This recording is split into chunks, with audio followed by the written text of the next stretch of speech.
We are here and we are strong. Let's be counted as we move on. Make a difference, change lives as we tell our different stories. We are capable, beautiful. We are born to do great things. We're unstoppable, incredible, 'cause we're differently abled, differently.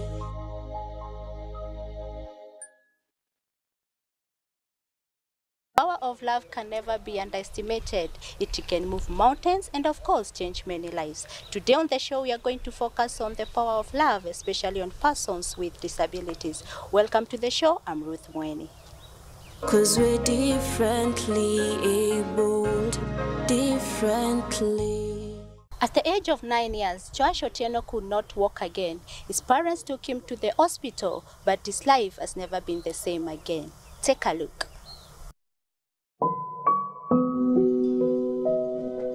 Josh Otieno was born normal like any other child in his family. His parents realized that Josh could not walk properly at the age of 9. His parents then took him to Russia Hospital in Kisumu for operations, where he got admitted for some days.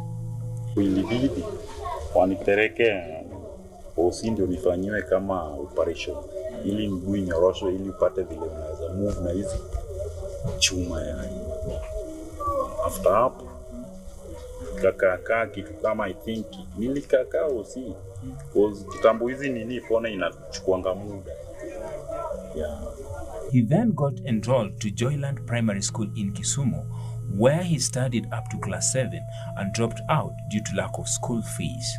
Japona ndio nikapelekwa kwa shule nyingine tena hapa Kisumu inaitwa Joyland, shule ya ma sisters.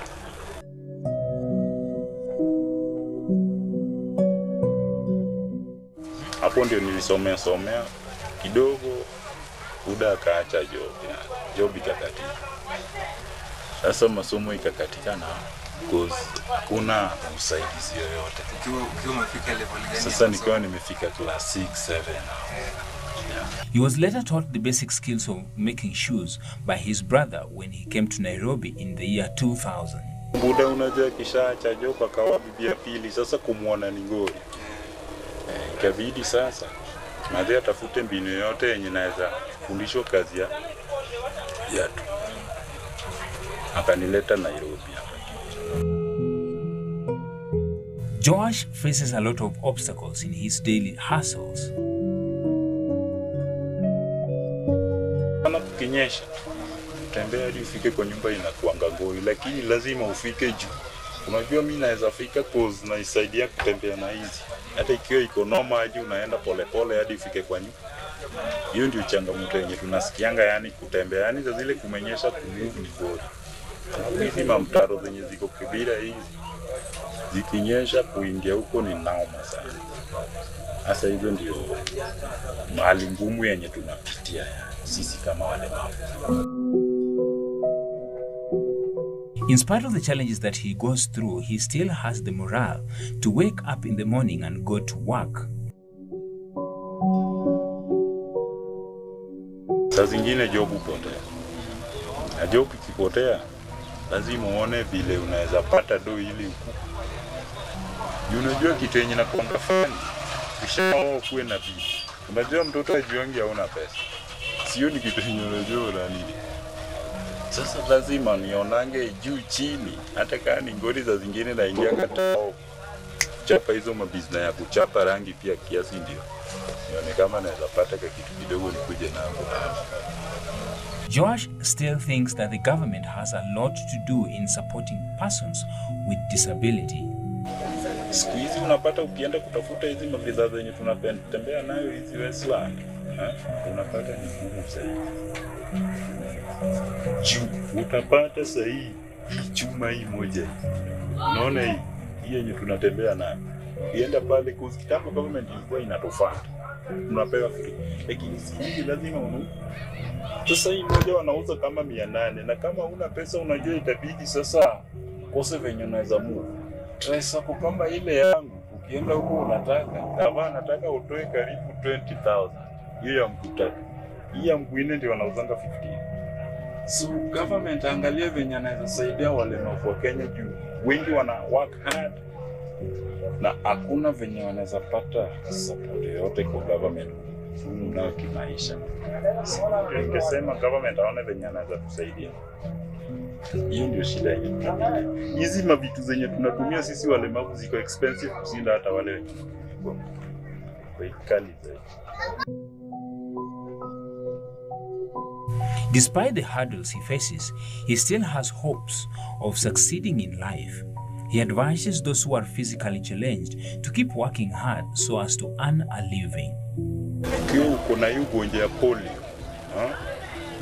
usikae sana wewe, hakuna chenye utafanya kitu yenye unaweza fanya kwa maisha yako ati kwenda kuomba. Tafuta mbinu, hata kama ni kazi yoyote, hata kama ni kuuza switi, hata kama ni kupiga rangi, upate nia venye unaweza pata riziki yako ya badala ya kuenda kunini. Unajua sisi walemavu kuna venye yani tunapewa madharau na wale wenye wako na uwe. Cause tuseme saizi vile ile Traisa kwa yenye naenda barabara. Sumayona nikienda na vile ile siku tulikutana.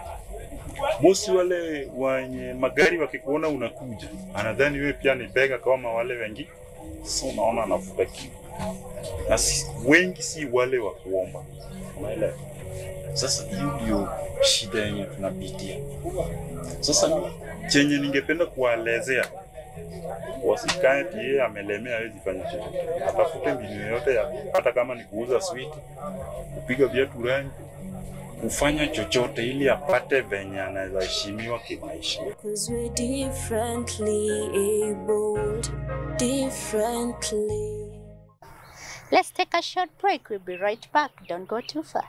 Cause we're differently abled, differently.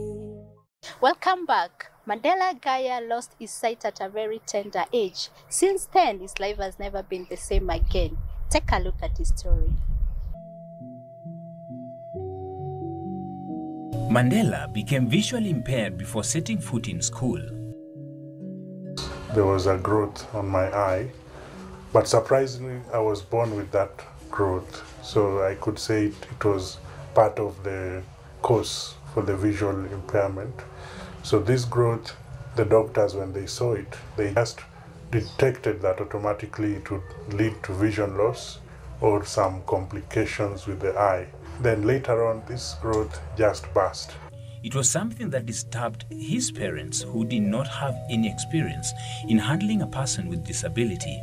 My parents, got into a situation where they had no idea how I was going to go to school because they had never raised a kid who had any challenge or any disability.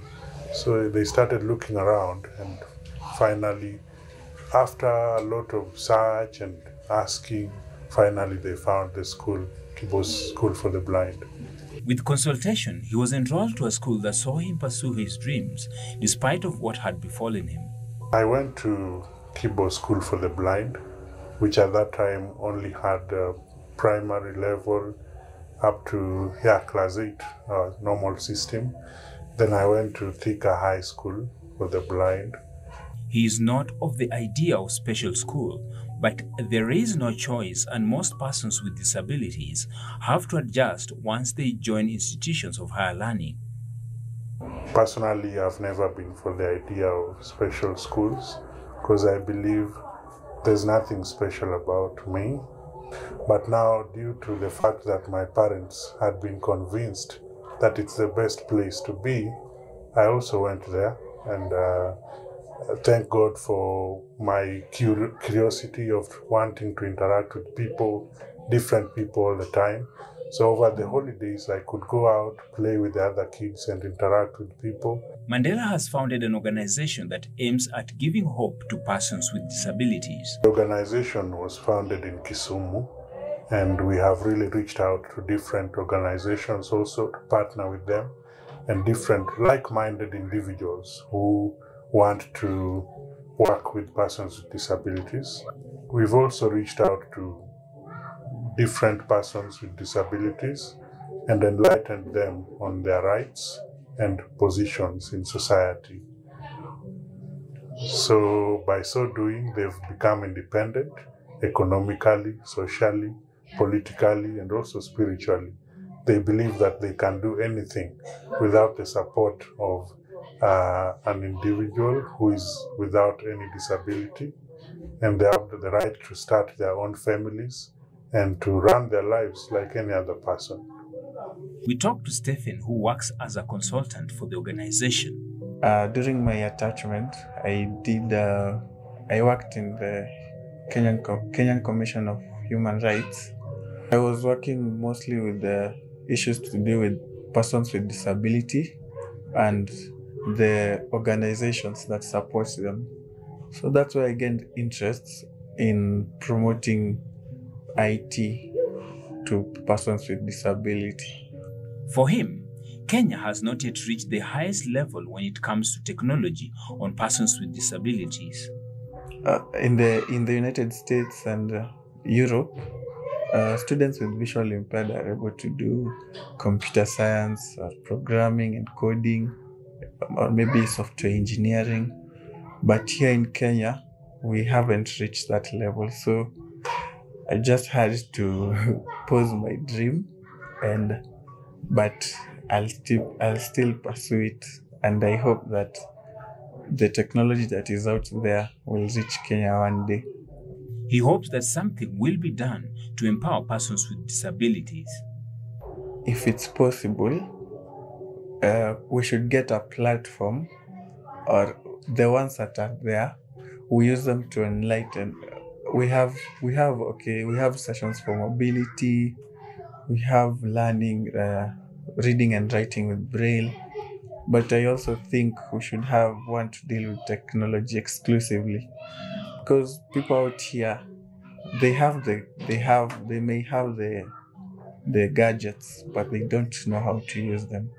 And I've experienced this a lot, because I've helped a lot of my friends, mostly with their computers and their mobile phones.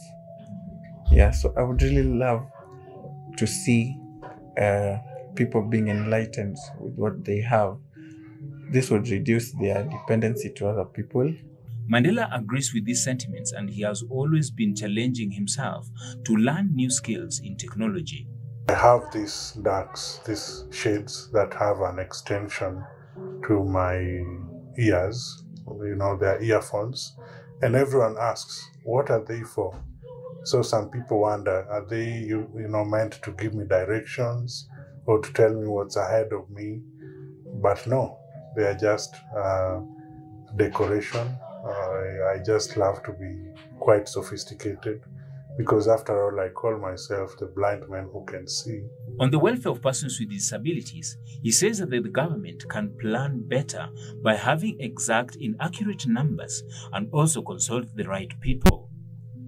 The government or the people concerned, I'm not really sure which people they consult when they are coming up with their agendas on persons with disabilities, because what they believe is what they believe. They just know that a blind person needs Braille, that's it. A white cane, that's it. A white cane cannot pay for me my taxi. Braille is not enough.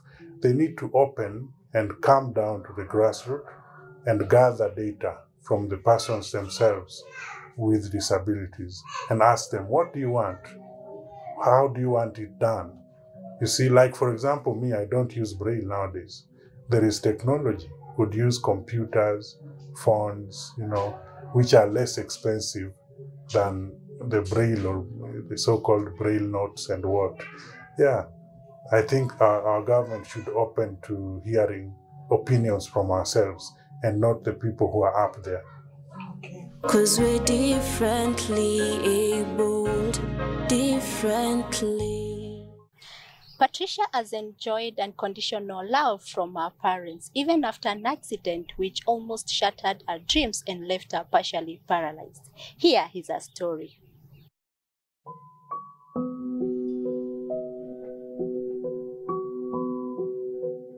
Young, ambitious, and determined Patricia Mativo narrates of how her dreams were almost shattered at a very young age.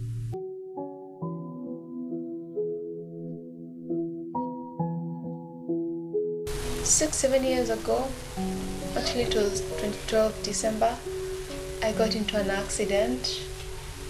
Yeah, and I injured my spine. Then doctors told me that I was paralyzed partially.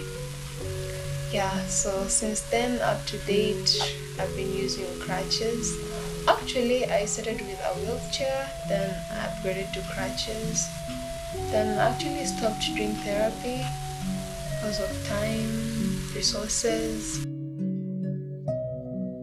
The thought of partial paralysis due to the accident instilled the worst of thoughts in her mind. When that accident occurred, I was traumatized. I even wished to kill myself. I would ask my friends to buy me poison. After undergoing several surgeries, Patricia had to come to terms with her condition. I didn't like the way people would look at me.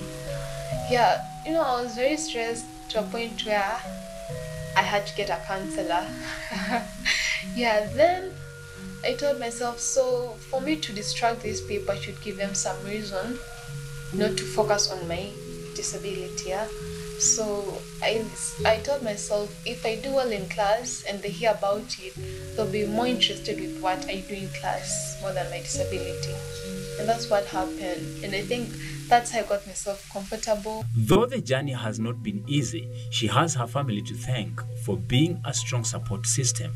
People have tolerated me since the day things changed, like starting with when I started asking them for poison.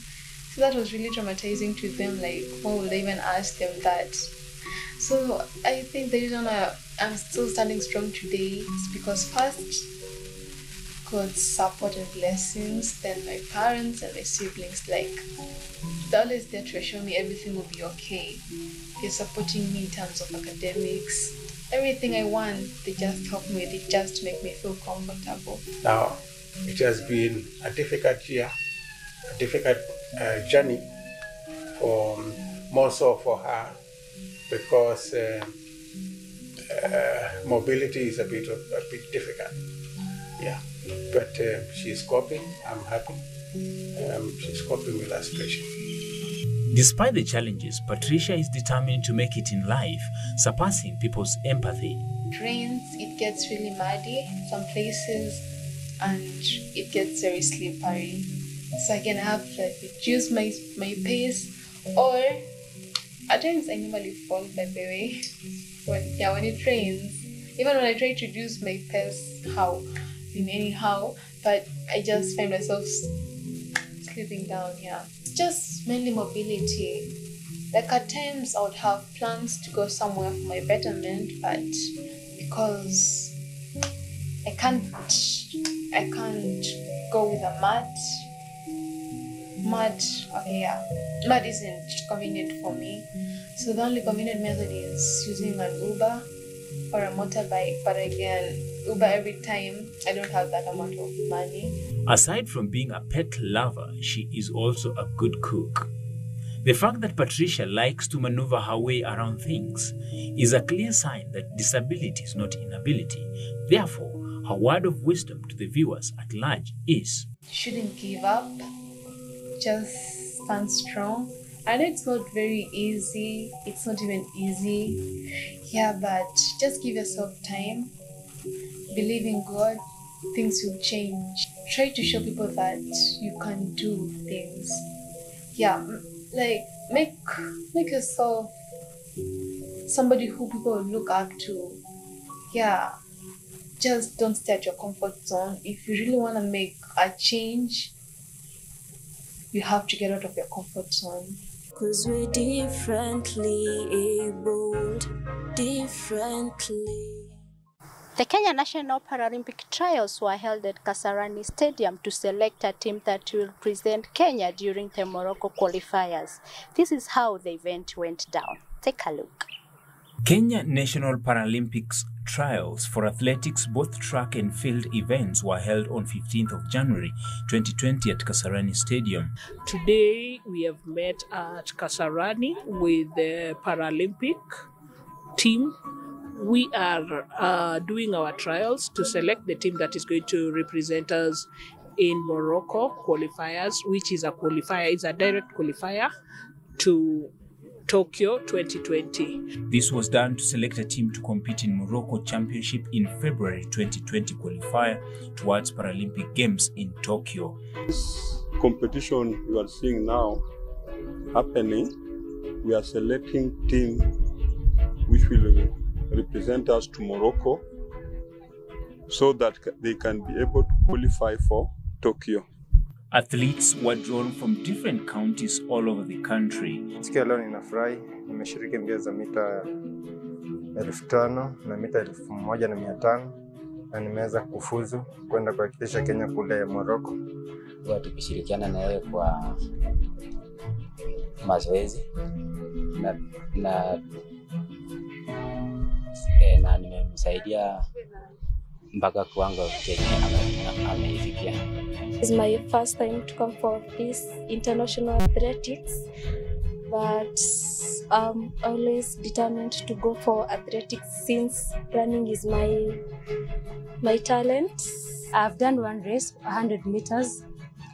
I haven't done it so well, so it has disappointed me, but still I have another one which is 200 meters, which I think that I'll do the best.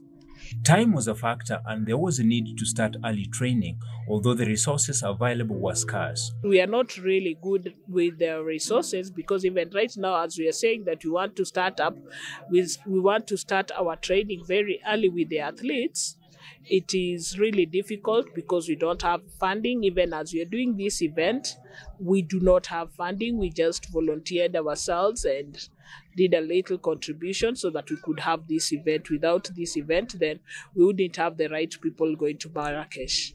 It is the hope of the officials that the government and other well-wishers will come to their rescue. I would like to request the government, maybe if we can get equipments for athletics, because you find most of our athletics in field events, they don't qualify because they lack proper equipment like shot put. There's a standard which we use while standing or sitting. So I would like to appeal to the government if they can provide us with the appropriate equipment. We are actually calling upon donors to come, and even county governments, we are also calling upon them since we have the athletes here and we believe that you're going to get different athletes from different counties that have qualified. So we are actually calling upon them to support the athletes in their daily training so that we can qualify more athletes when it comes to Tokyo 2020. 'Cause we're differently abled, differently. Let's take a look at the UN Convention on the Rights of Persons with Disabilities.